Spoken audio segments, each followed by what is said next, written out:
What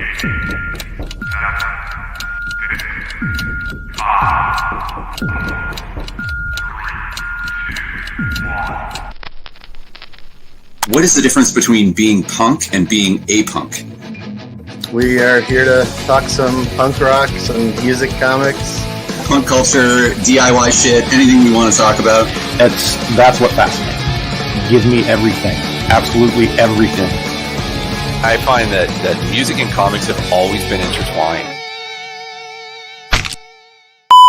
Muckspout. Chicks dig it. Don't worry.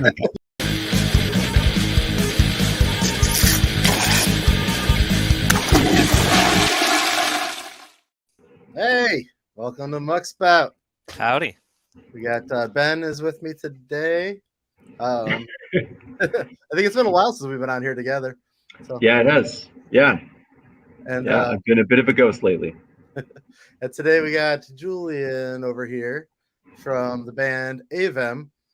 And it's Toronto-based-ish band. And their songs are focused on birds, from the perspective of birds, about birds, and I'll let you describe your band, Julian. Sure. So, yeah, we sing songs about birds, or actually about human experiences as told through the perception, or like the life of birds. Yes. That's some real deep shit, man. Like for a punk band to be like, what would a human experience be like from the perspective of a flying creature, and just write 2-minute punk songs. Yeah. Specifically that.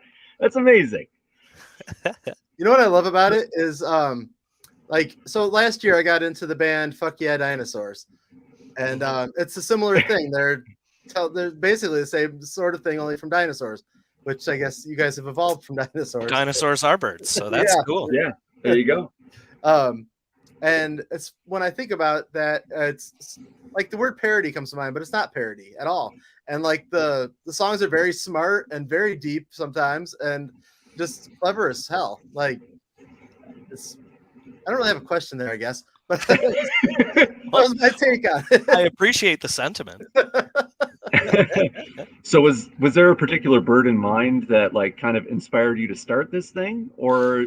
This seems like it would have to either be something that comes up when you're on psychedelics, or there's a plan. Kind of neither of the two, to be honest.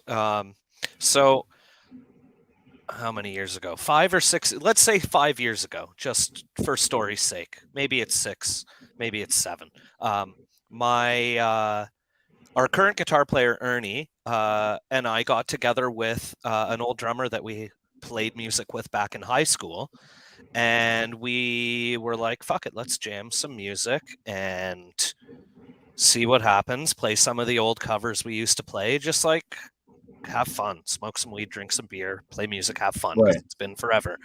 And we got through a couple of songs, and then we were like, well, maybe we can write a song. So we wrote a song pretty quickly, and they're like, okay, Jules, you sing, so you sing. And I was like, okay, well, what should the lyrics be about? And we went out for a joint, and Ernie and I were talking, and there was this bird singing in the tree, and I was like, yo, dude, why don't we sing about birds? And he was like, fucking, I love that. Because he and I have always been into birds since we were a kid. And that spawned the first song we ever wrote, Blue Jay. And we wrote another song, and our drummer and I really wanted it to be a little bit deeper than just like Blue Jay. Like our song Blue Jay is just a goofy, silly song about birds, right? It's a first song, right? Yeah. Like it's, exactly. It's got a hook, it's got a bridge. Mm-hmm. We did it. Let's move on. We did it next. Yeah. So the next song we wrote, we wanted to kind of write about, I guess the mantra of the song is just because you came from a rotten egg doesn't mean you have to be a shitty bird. The song's called Rotten Egg, and it's just about like just because you had a rough upbringing or you've got things that weighed you down in the past, like your past doesn't define you. Who you are is what you decide, not what the past has decided for you. That's right. You're So- not an egg anymore. Yeah, I mean, you're not, it doesn't like, so my chorus, it doesn't matter if you're Fabergé, Cadbury, or in decay, right? Like, it doesn't matter what you come from, it Beautiful. only matters who you are. So, Yeah, yeah, that's beautiful. That's amazing. that's how I- it you know, spawned. And we've just Something rolled. I love about music in general is just like how certain limitations can kind of like almost open doors you never saw before. I learned this like when I first started playing drums. There was this guy I jammed with, and he was like, he knew all these fascinating musicians. He went on Warped Tour as like a manager, like a touring manager. So he knew all these cool people, and we got to jam once or twice. And first time I came in the jam space with the guy, he was like, "Okay, we're gonna try something different." And he like took 2 of the drums off of my kit, and he was like, "Okay, we're gonna play like this." And I was like, "Okay." And he was like, "Sometimes you got to take some things away to see what you can do." And I was like, "Huh, all right, let's give it a try." And I fucked around, and it opened up like unlocked doors that I didn't know were there, Cool. and made me far more versatile as a musician. So Yeah. like, do you find that that's what happens now that you've chosen, like, it's birds? So it's like now we have this river that we're going through, and now you can kind of like look at the scenery a little more clearly. Yeah. Yeah. I mean, now it's always more so now it's like anything I really think of, I'm like, how do birds fit into this? How do like, and whether it's something as simple as like you're on a trip and you miss your family or you miss a loved one or something, like that ties right into migration a lot. You can sing a Right. million songs about migration, about coming back home, or leaving someone behind and going back to see them, right? Right. Or like Yeah. struggling to put food in your fridge, right? Like Mhm. birds struggle every day just to get enough food to eat to survive. I love That's true. the one song he sings. You sing about he has the stick and he's trying to get the food. Then Yeah. you put the rock in there and so like Yeah. So it's no, that's that was a struggle. yeah, so it's funny because I originally wrote that song and I wanted to write about the New Caledonia crow because they're an incredible species of bird that not only do they create their own tools based out of sticks or the veins of leaves, but they've been known to modify existing tools. So one bird will come across a tool that another one's made and they're like, you know what, I could fucking make that better. So they modify it and it works better. And then they pass that knowledge throughout their community Right. of crows. And then they'll start making that tool specifically instead of the old one. So they Yeah, show they're like, people with wings. yeah, they show like an evolution in tool building to get food. And there's a couple of YouTube videos of the New Caledonia crow solving puzzles to get food, like learning water displacement, for example, which is fucked. Yeah. And there's like a 12 or 13 step puzzle or something that they had to do with a bunch of different rocks and twigs just so they can get this one piece of food. And so I wanted to write about how cool this bird was. And then I started thinking about it a bit more.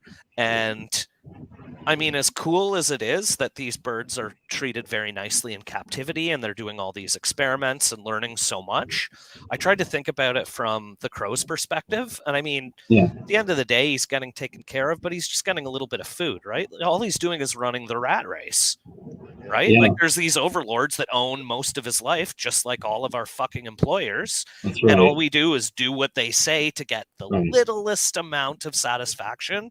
And then we're Yeah. tired by the end of the day. So we can't do what we love. And then it's back to the rat race.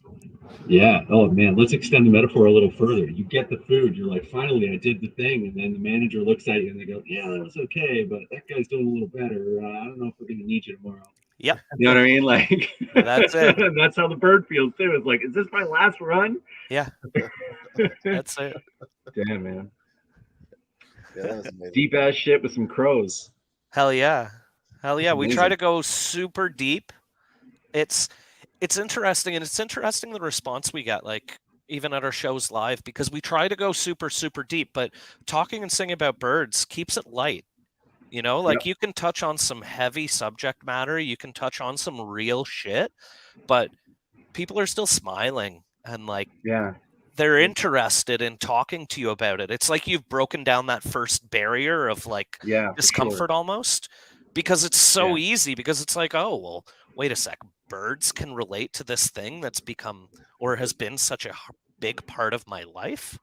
Yeah, but it's also like it's the upbeat major chord, you know, punky kind of shit too that like really helps kind of it's like the perfect delivery system. You know? It is. Do you think that there's something to do with like the positivity of punk music and the way that you can kind of deliver intense messages through this thing without people actually going, oh God, you know, like talk about mortality or, you know, like the fact that we're on this treadmill? Yeah, I think so. I think that's a good point actually, because you can talk about this heavy duty stuff and like even if they're super connected to say a cardinal and the song is about a cardinal that gets it's just eating it gets attacked by a cat and gets ripped into 1,000 pieces and it's like guts are hanging off of the fence, you know, something gruesome. People could be really upset about that, but then they look outside and they see another cardinal and they're like, oh, wait a sec, so that was just the one. There's still a lot out there and maybe there's something to be learned from this, right? Like it's not so, it's finite for the specific bird when we're talking deep dark shit, but unless we're talking about the extinction of a species, which we haven't gotten to yet, but it's coming, you know, like there's hope. That's still. album 3. Yeah, but like the positivity of punk rock and of like you said, major chords, upbeat, high energy stuff, it that reflects when you like see the bird that we've been talking about. Yeah. Right. So yeah, it does kind of dance a little bit. Sorry, go ahead, Eric. You gonna be dipping into the dodo territory eventually? Is that? Oh, we've got ideas. Oh yeah, oh for sure. That's a famous bird. So what's the recording process like? Like how long have you guys been together and how did you, or like you guys are signed to a label, yes? Yeah. So we've been on Mom's Basement Records, based out of, oh fuck, John's gonna kill me. I don't know the states. All the states are the same. Terrifying, right? Right. Yeah. Right. They're all There's some terrifying. scarier than others, but yeah. I think he's out of Ohio. I'm gonna say Ohio. And John, if you're listening, hey, but around Ohio, if not Ohio.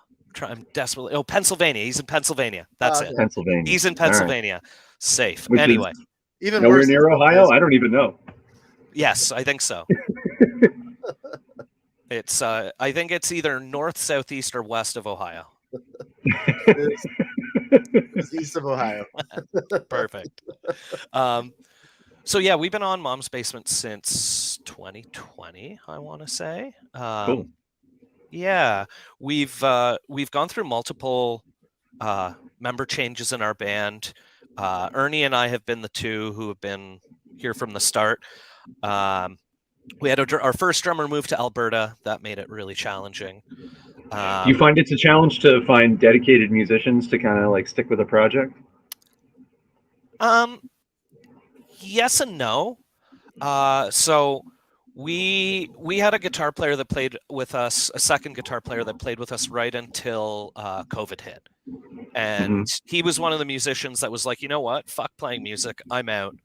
I'm going to go be a car mechanic. And now he's infinitely happier. I wish him all the best. I see him quite regularly and it's fucking sick for him because music and he had not a super healthy relationship. Fair enough. We played like, I want to say 7 to 10 shows between then and when we got our new guitar player maybe 6 months ago. And we had to find fill-ins each time. And it was honestly, it was not that hard to find stand-in. We only used 2. Shout out to Brad from the band School Damage. Fuck yeah. And Valerie from the band Anti-Queens. Fuck yeah. I know the Anti-Queens. They're amazing. Yeah, they are. They're great. Very cool. Valerie's a big-time birder. And she played a bunch of shows with us, and it was super fucking rad. Nice. We loved every second of it. Yeah, she's in our video for our band title track, Avem. Oh, very Yeah. cool. In terms of recording process, so we just released a new EP back in April, and Yeah, nerding about burden. Nerding About Burden. Yeah, that's it. Yeah. So I live here in Port Hope. My drummer lives about 35 minutes further east, just south of Trenton, just at the edge of Prince Edward County. Our other guitar player, Joey, lives in London. And Ernie lives pretty close in Timmins, Ontario. Oh, damn. So, like, So- everybody's Everybody's spread out. Yeah. For people who don't know Ontario, everybody's spread out between like 3 and 6 hours. Timmins is apart. 8 hours north of here. right. Yeah. It's fucked. Yeah. So we don't really get a chance to get together a lot and like really hammer out over a long period of time practicing and then hitting the record studio and doing that kind of shit. So we spent 2 days hammering out these songs really hard. After we practiced, we went to my drummer's house. I brought the laptop that I'm speaking to you on right now, plugged in my interface, actually plugged in his interface, plugged in his electronic drum kit, and we tracked all 4 songs on electronic drums by MIDI. Okay. And then the next day, after band practice,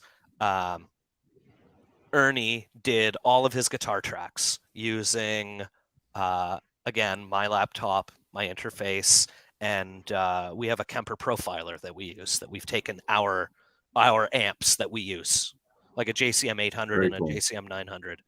So we did that, So- and then Yeah. Joey did as many as he could, and then we went to the studio for one day, for 8 hours, and we did all the vocals Wow. and Okay. lead guitar for the EP, and that was how we did it. It highly don't recommend it. It's not nearly as fun as going to the studio. Yeah. There's a lot that I wish we could have done, but logistics is a nightmare when you all work jobs, you know? Yep. And a couple of us work on the weekend. I'm not one of those, but a couple of us do. So you can't even just say, all right, dudes, we'll just fucking go hard, and Friday at 5, jump in your cars, come on down to a central space, and let's just work until Sunday night. It's Yeah. harder than that. So Yeah, for sure. For And sure. music isn't something you can really collaborate through the internet, huh? I mean, I really thought too much about that, but we've done that a lot. We do that a lot with like songwriting ideas and like getting the like demos together kind of thing. But if you want it to be a certain quality, and I'm kind of a stickler for that. I'm almost my own worst enemy for that. Like, you need to do it a specific way, and like it needs to be the same. yeah. You know, like Yeah. you're not putting a Shure SM57 mic in front of a Fender Mustang amp and sending that and being like, here's my guitars because this is all the gear that I have. Right. Right. I'm sure people do, and fuck yeah, I'm glad that you aren't an asshole like me and demand Right. Yeah. man, it costs money, but it's Homie, that's exactly how I feel about when I record my drums. Is like, I'm just like, I'm a pretty easygoing dude, but recording with me is a fucking nightmare. yeah. Like, Did you feel so cringe bad for slightly everybody. when I said that we used MIDI electronic drums? I wouldn't say cringe. But I did notice in the recording, I was like, that doesn't sound like a real drum kit. And that's just me being Me and knowing, right? But like, I make a point of not judging other people's work. I judge myself. very, very Yeah, harshly. So like, Yeah. yeah. So, fun fact: the engineer that we use, he actually took samples off of our drummer's kit at a previous session. Very So cool. that is his kit, and those are Yeah. all his hits, right.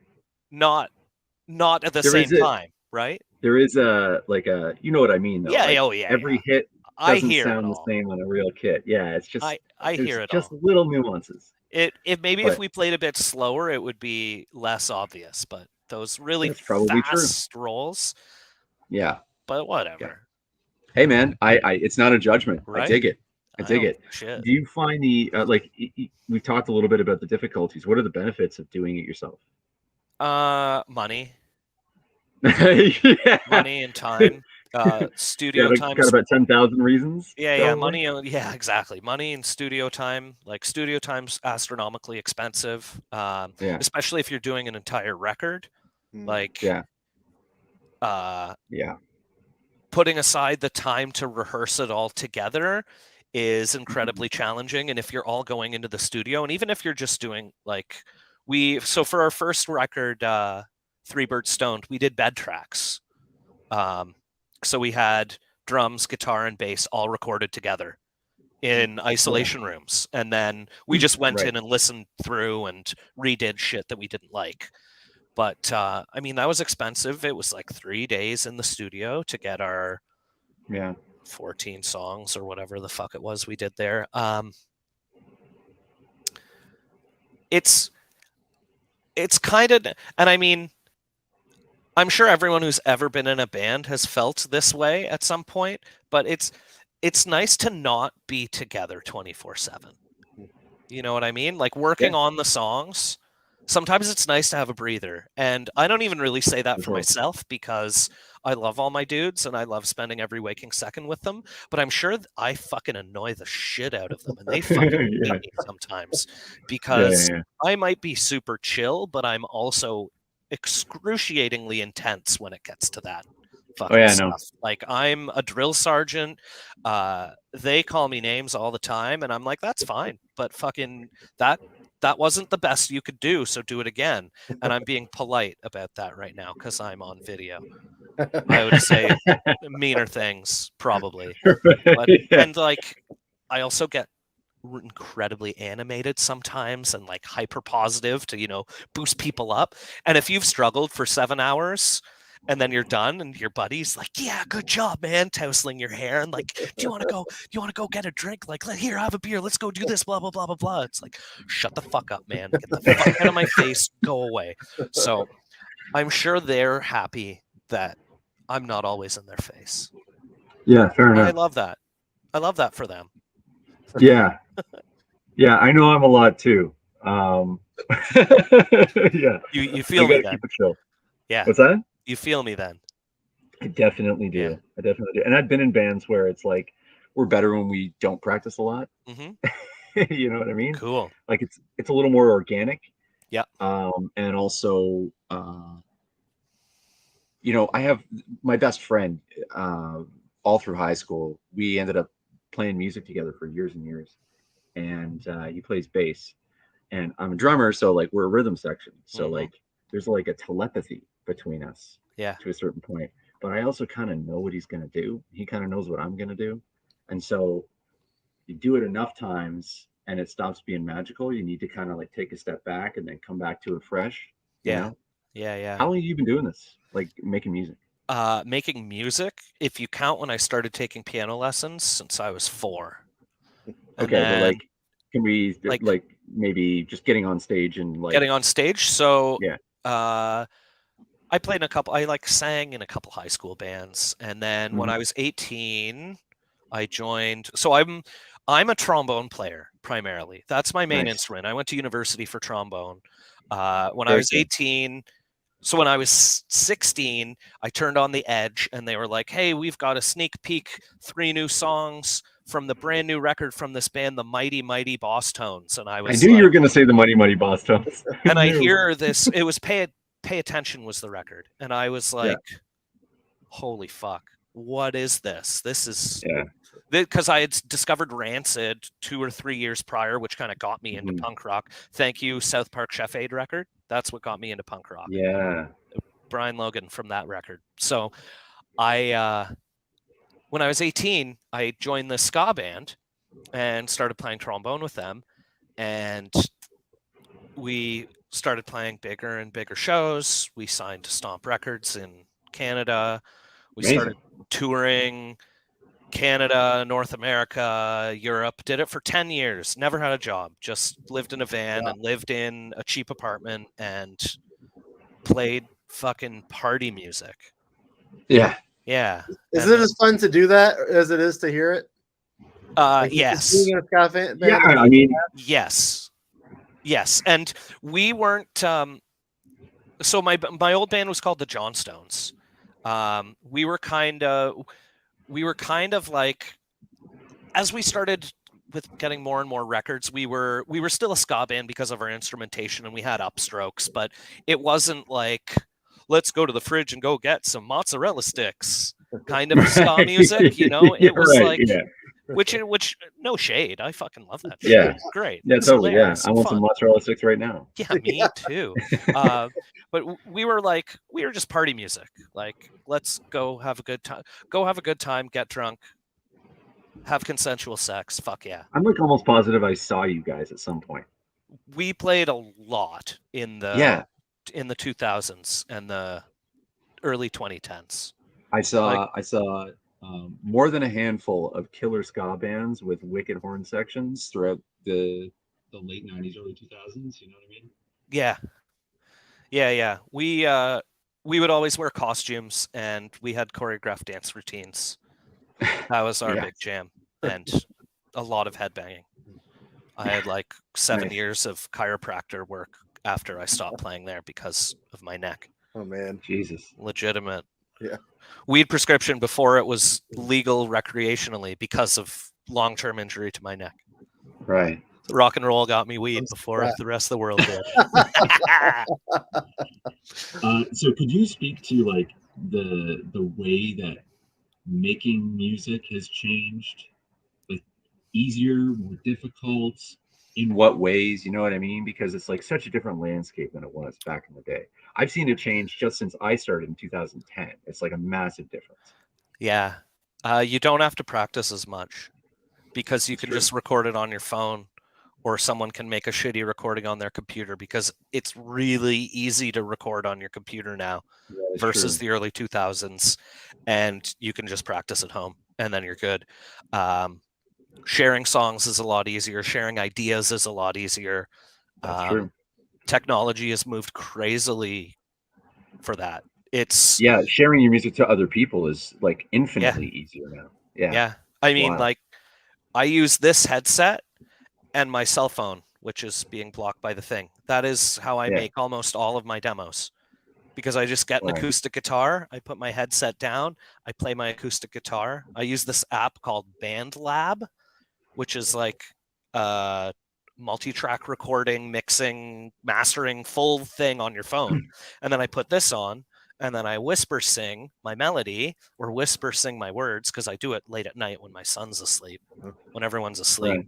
So like I can have like I have 4-part harmonies as well as a melody with guitar in the background. And then Yeah. when there's a guitar solo or something, I just say, this is the guitar solo. And then the rhythm just plays, right? I couldn't have Right. done that 20 years ago, 15 No. years ago. There's no way. You get really shitty quality recordings from band practice, and you practice a lot That's true. because it's the only way you can. Yeah, yeah. You know what? That's a good point. Like every time, like my band, we're starting to write new shit right now, and it's like we get something locked down. We have a solid like 4 minutes of whatever the fuck we're doing. We can flesh it out into something, you know. But we got the skeleton of a song, Mhm. and you know, the main guy in the band will just be like, okay, and he'll grab his phone and set it up so that we're all in it. Just okay, do it again. And then we do it, and then that's it. And then we're talking about it for a week while we're not at practice. Yeah. Yeah. Totally different universe. That could not happen way back then. So Very true. it's super cool, really. Yeah. I don't mind it at all. What about like access to an audience, touring, making an album? So Do you find that easier, harder, kind of the same, more complicated? I come from a really skewed perspective because my ska band got pretty big pretty fast. Like, we did really, really well, and a lot of it, I mean, I will not say that any of it was easy, but like, Sure. there was a massive ska scene in Toronto, in Yeah. Canada, Well, I in the remember. early 2000s and mid 2000s, right? Like, Yeah. That was all we amazing. had to say is that we were playing and there would be 200 to 400 kids there Right. when we fucking really sucked still, right? So right. Yeah. I find that for whatever reason, I have a lot of sneaking suspicions, but I don't know for certain. But punk music, like a lot of people stop listening to it. Kids don't listen to it as much anymore. There's like something happened, and I don't know. I don't know if it was like the swoopy hair hardcore scene or like just like just the way like things shift and people Do you think it change. might be that?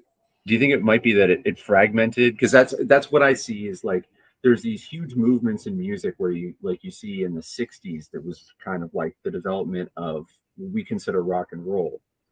Before that there was rock and roll, there was Elvis, all that kind of stuff, but it was the '60s where it became kind of free form and like less rules bound, caught up in the counterculture, right? And then in the '70s it became this sort of harder edged thing, and then the '80s it fragments, and then punk and metal come in, Yeah. right?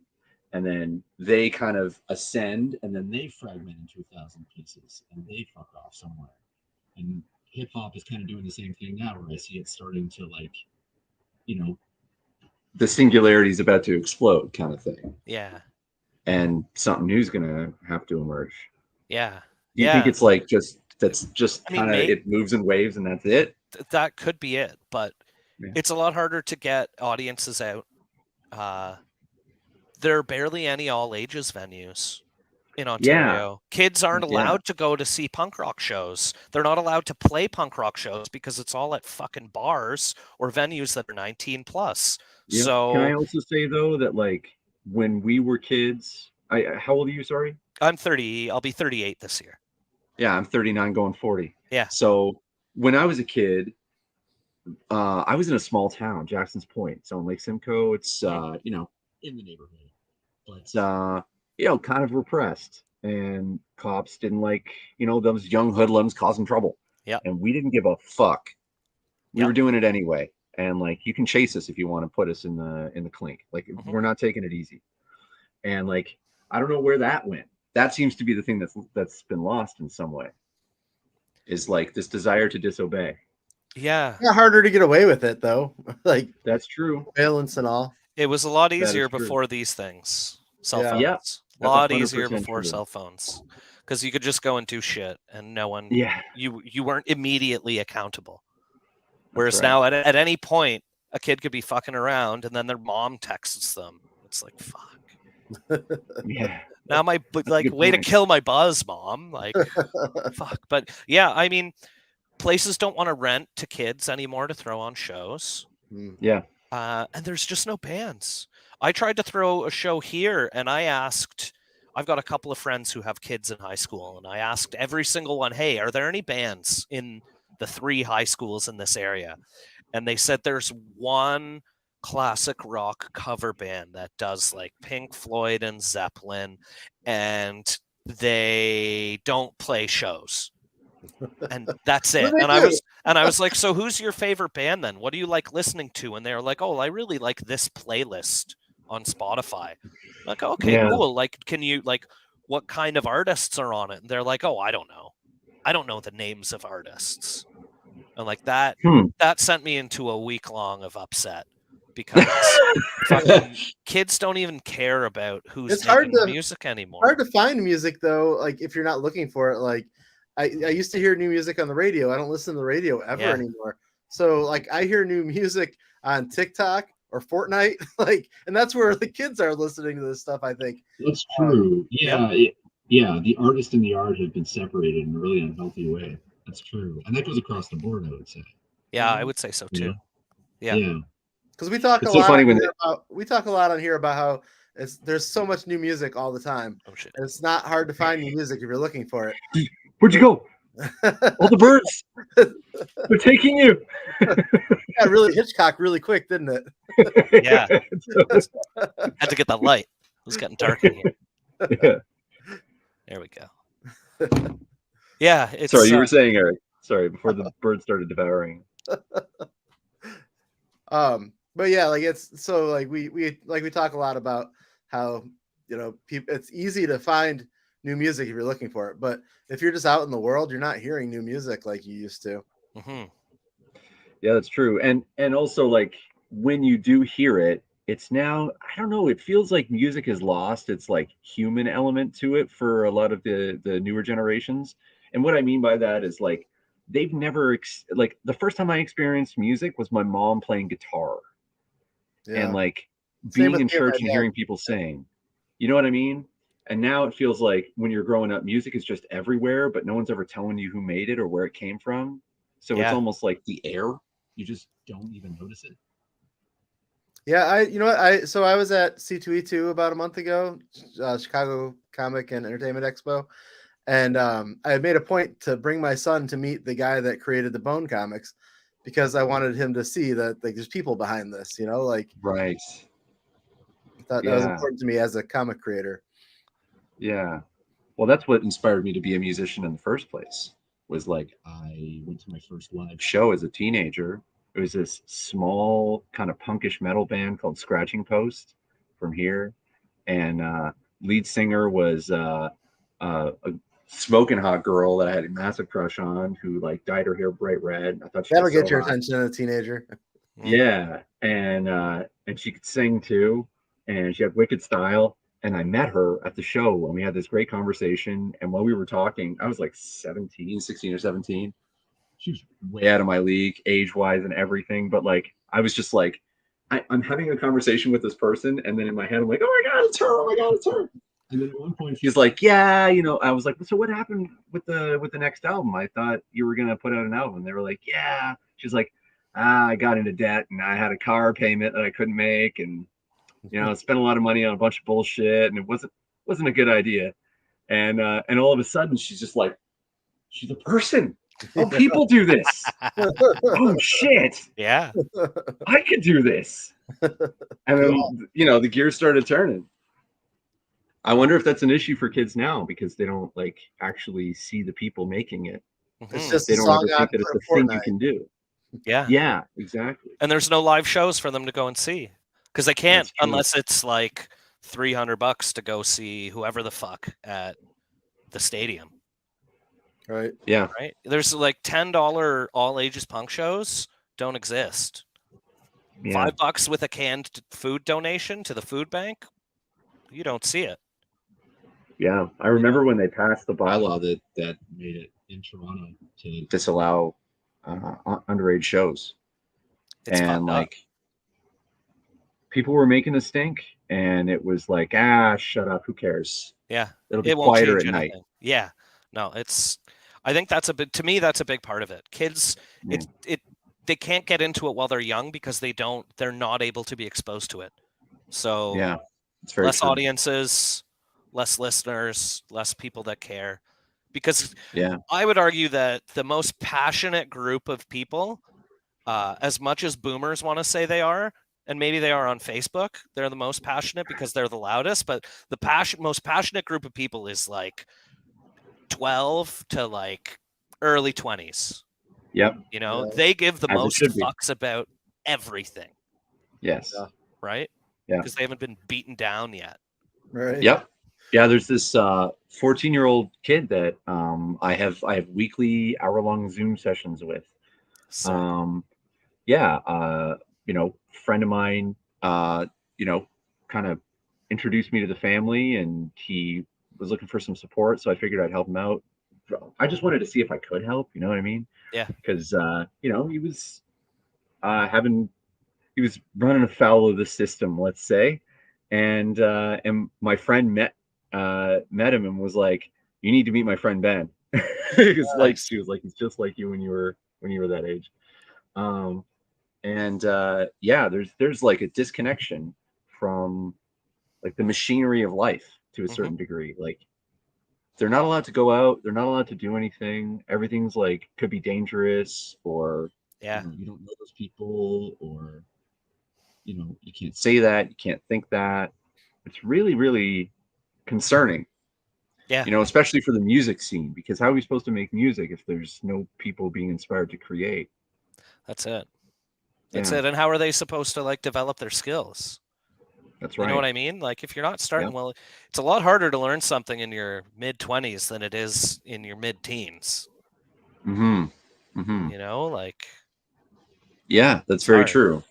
And like, if they don't learn something creative in their early years, then their fascination with birds in their adult life won't lead to an amazing pop band. Yeah. You have to have the creative element to express the cool shit that you want to express. On the flip side, those people are able to retire when they get older. But right. That's true. Right. I would be surprised if people my age will get to actually retire. I think all of the retirement money is going to be used up and canceled by the time in 35 years. Oh yeah. No, our entire generation's canceled. Are you kidding me? Yeah. Like, we were canceled in 2008 when they were like, it'll be fine.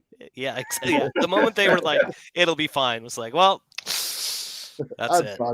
Yeah. Exactly. Yeah. Might as well just make punk rock. Yeah, that's it. Yeah. So what is it that got you kind of returning to this on guitar? Like, what inspired you? We've been talking about the dark side of it, but like there's something that gets you back on stage. So when I was a kid, I always wanted to play bass, and everyone I knew was a way better bass player than me. So I never played bass. And then they were like, hey, why don't you come play? We were thinking of reaching out to the bass player, and I was like, no, fuck him. I'm playing bass. Fuck you all.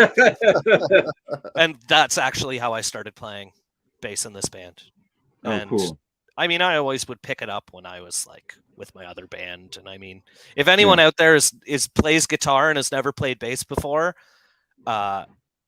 getting to the point where you can follow along is really fucking easy. No shade at bass players. Being really good at bass, really fucking hard. But like, if you're playing like 3-chord rock and roll or 3-chord punk, you're gonna have a really good time really fast if you can play guitar. Yeah. Drums is one of those instruments that it's like the opposite of that. It's like the easiest instrument to play like shit, and you have to be like half decent for people not to look at you sideways when you're playing. Yeah. But I've always looked at bass as like my fallback. And it's not, again, I like bass players. They're my bros. Without them, I ain't nothing. But like you said, like hard to master, but easy to learn. Easy to learn, yeah. I mean, you mostly have to worry about one string unless you decide to go otherwise. So that's nice. But yeah, that was what kind of got me into it. Do you find your trombone experience helps you with your bass, or they just so only in the sense that I was also kind of playing low end stuff. And like trombone is a low end instrument. Like I play orchestrally as well. Like I'm classically trained musician. So I understand what bass needs to do and like when it can jump off of the root note and that kind of stuff. So it does help me a little bit. I find that my trombone playing helps me with singing a lot more because because trombones don't have buttons, right? So you have to have a really, really good ear in order to play in tune.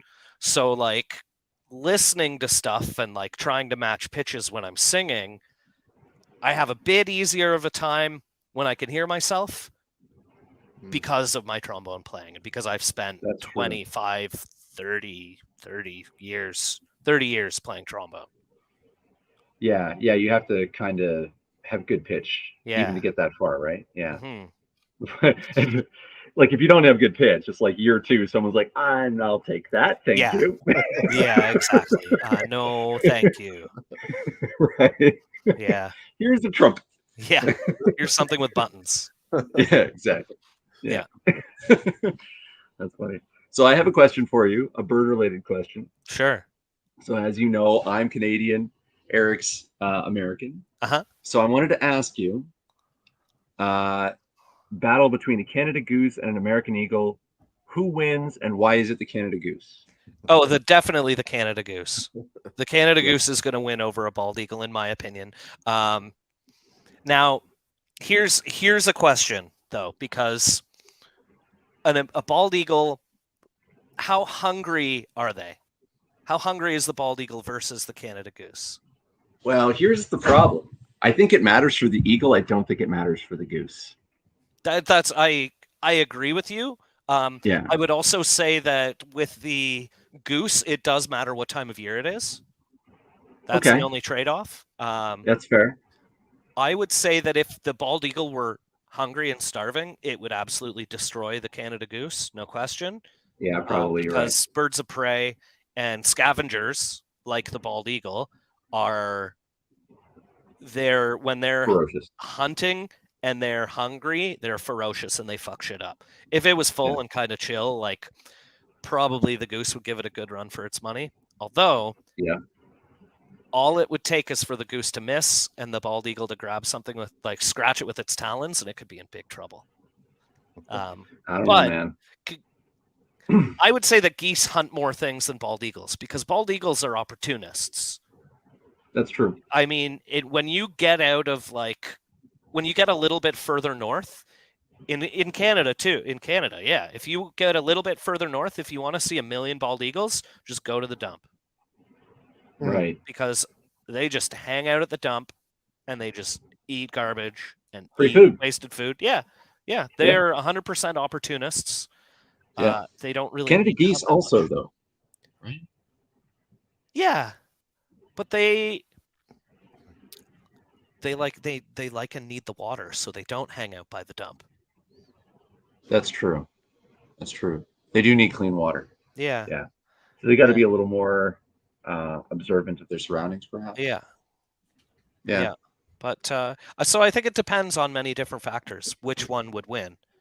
That's fair. That's fair. Yeah, it is an unanswerable question. I thought it would be an easy one. This is my mistake.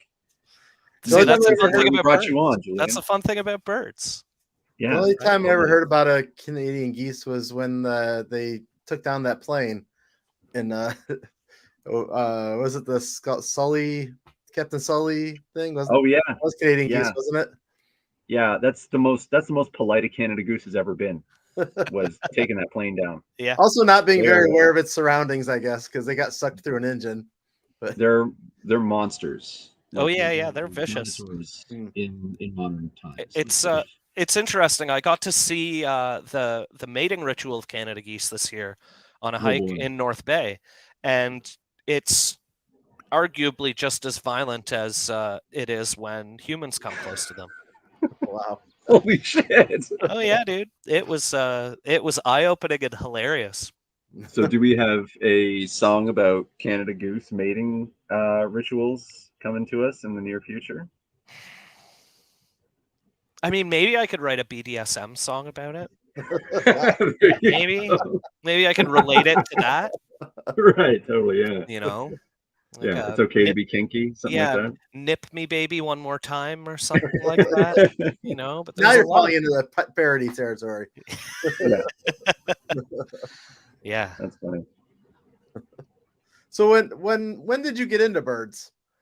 You said it went way back. Way back, probably when I was 6. I lived on a farm, and we had a shitload of birds coming to our feeder every year. And then one year, I saw, probably I was maybe 7 or 8. I saw this little bird about the size of a chickadee. Oh, fireworks! Happy May 2-4. Happy May 2-4. Yeah, so I saw this bird maybe the size of a chickadee, except it had like a red and orange belly, but then it had a blue and purple head with a yellow and green wings. Like it looked like a parrot, colors, but it was a songbird. It didn't look like a bird that had escaped from someone's cage, and it had a female with it that was like a light green kind of color. And I ran and grabbed my dad and said, "Dad, what's that? What the heck is that?" And he's like, "Oh man, that is a painted bunting." So we had a pair of painted buntings that stayed at our feeder, and they came back for 2 or 3 years. And all summer, all fall, I would see these birds, and it just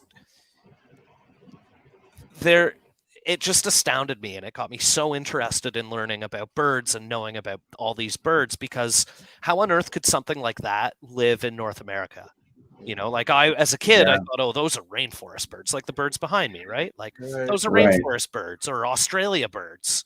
But no, this bird, I mean, painted bunting, it was probably 600 kilometers to north. It would have been classified as a vagrant bird, meaning it flew the wrong way and got lost and stuck around. But still, they live in the mid United States, mid southern United States. That's Right. fucking crazy. Yeah. And it just opened up a whole world. The more I learned about all these birds, like we'd have turkey vultures hanging out on the fence, and God, they're ugly and amazing.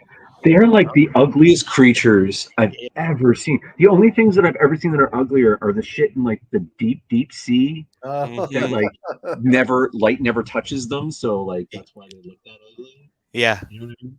yeah, But yeah, turkey vultures. I'm just like, how did nature decide that was okay? You Yep. know?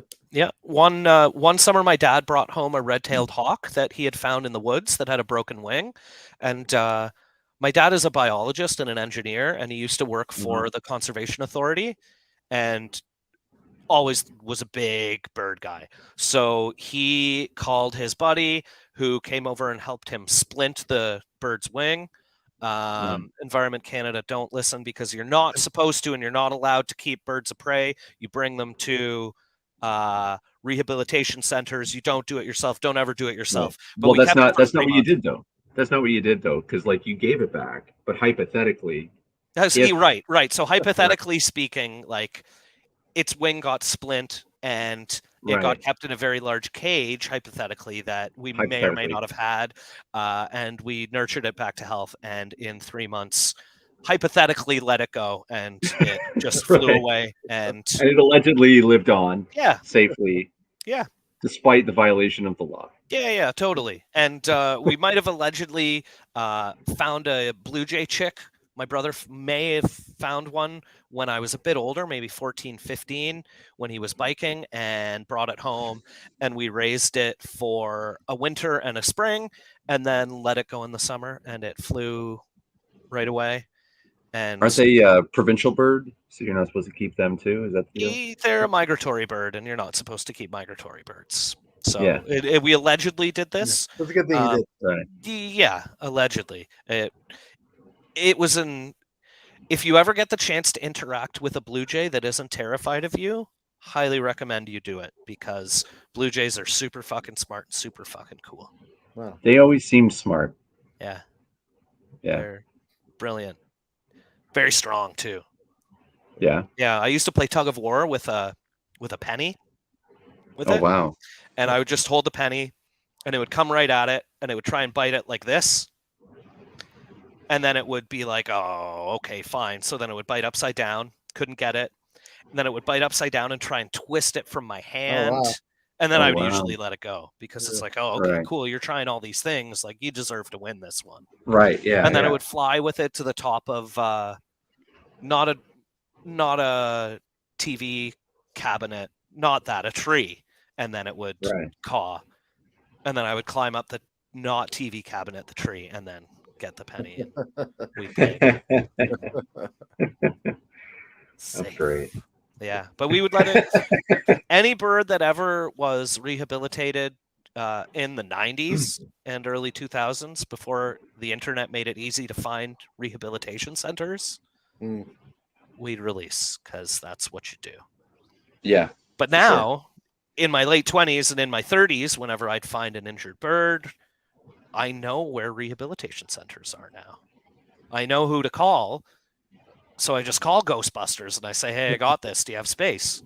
And they say, fuck yeah, we do. And I bring them the bird and try and give them $50 if I can, just to like help out and pay for the shit that they're paying for. Yeah. You seem like you have a good heart when it comes to the winged friends. I love the birds. I love Do you- them. do you There's have some a- I hate. Like what? Oh, like the fucking starling. I hate starlings. You're shitty Why? birds. So European That's starlings. such a pretty name. You would think that they're Yeah, nice. they're really pretty birds too. They're black and very speckled, and in the light they're very like iridescent and they shine a bunch of colors. They're incredible mimicking birds. They're hyper intelligent. They're fucking cool, but I would love to only ever see them in Europe where they belong. They were okay. introduced into North America by some dicks who decided they wanted to bring Shakespearean magic to North America. And they introduced a flock of starlings.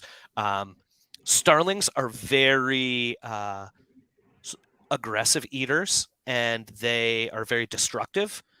Murmurations of starlings have been known to destroy farmers' crops, like a huge farmer crop in like 15 minutes.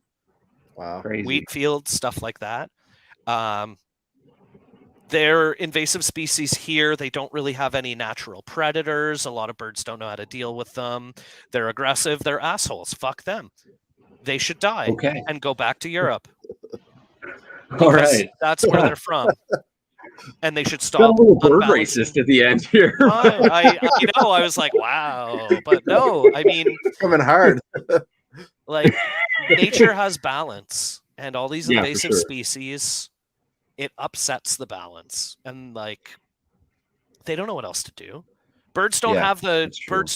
like the brain ability that we have to like adapt and thrive. Adaptation happens over many years. Yeah, And if they can't figure that out, they just go extinct. right. You know? You mentioned murmurations. That got me thinking. I've always found it. There's a Like kind of a cool parallel I've always found between bird murmuration and a mosh pit. Yeah.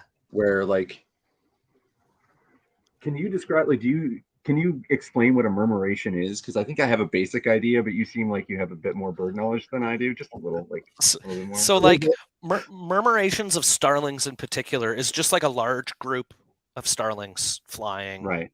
around. And it's really interesting. I don't know why they fly in the sort of shapes that they do, but they make like almost gelatinous globby kind of like patterns as they're flying around.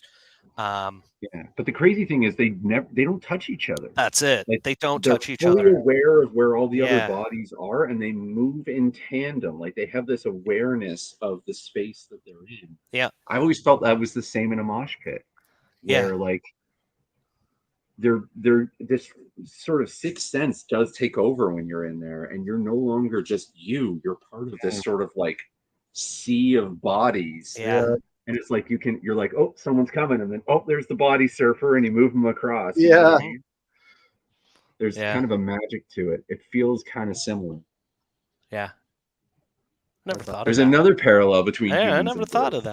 of that. They're everywhere, man. Murmurs in the pit. Yeah. There you go. There you go. I want to hear that one. Yeah. I want a song credit. Okay. Email me your SOCAN.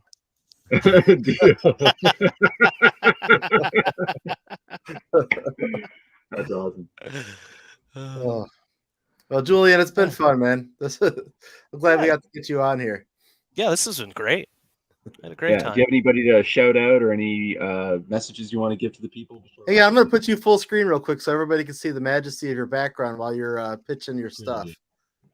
So, all right, tell us what you got coming up. Hi. So my band is called Avem. We sing songs about birds and human experiences as told through the perspective of birds. You can find us on Facebook and Instagram at Facebook or Instagram.com/avem.theband. We're also on YouTube, youtube.com/@Avem. You can also find us any streaming platform available. Our newest EP, titled Nerdin' About Birdin', has 4 epic songs about birds. It clocks in at about 8 minutes, so not going to take a lot of time out of your day. Give us a listen.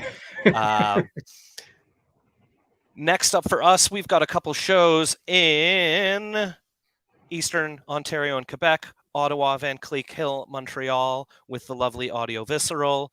And then if there's anyone listening from across the pond, in July, we will be playing Punk Rock Raduno in Bergamo, Italy. So fuck yeah.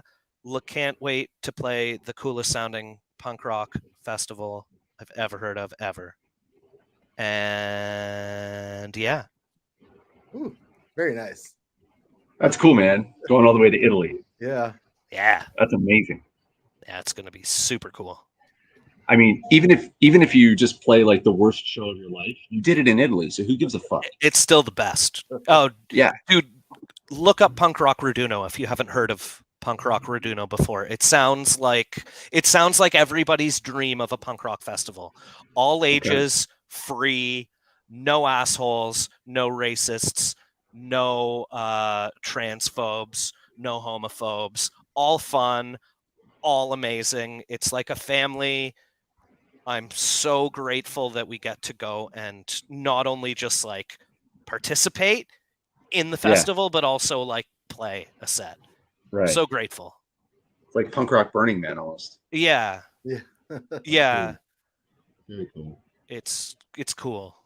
And you're playing Eastern Ontario and Quebec, you said? So whereabouts in Eastern Ontario? So we're playing Ottawa and Van Cleek Hill in June, Okay. and then Montreal the one weekend. Awesome. And then the following weekend we're playing Guelph and Hamilton.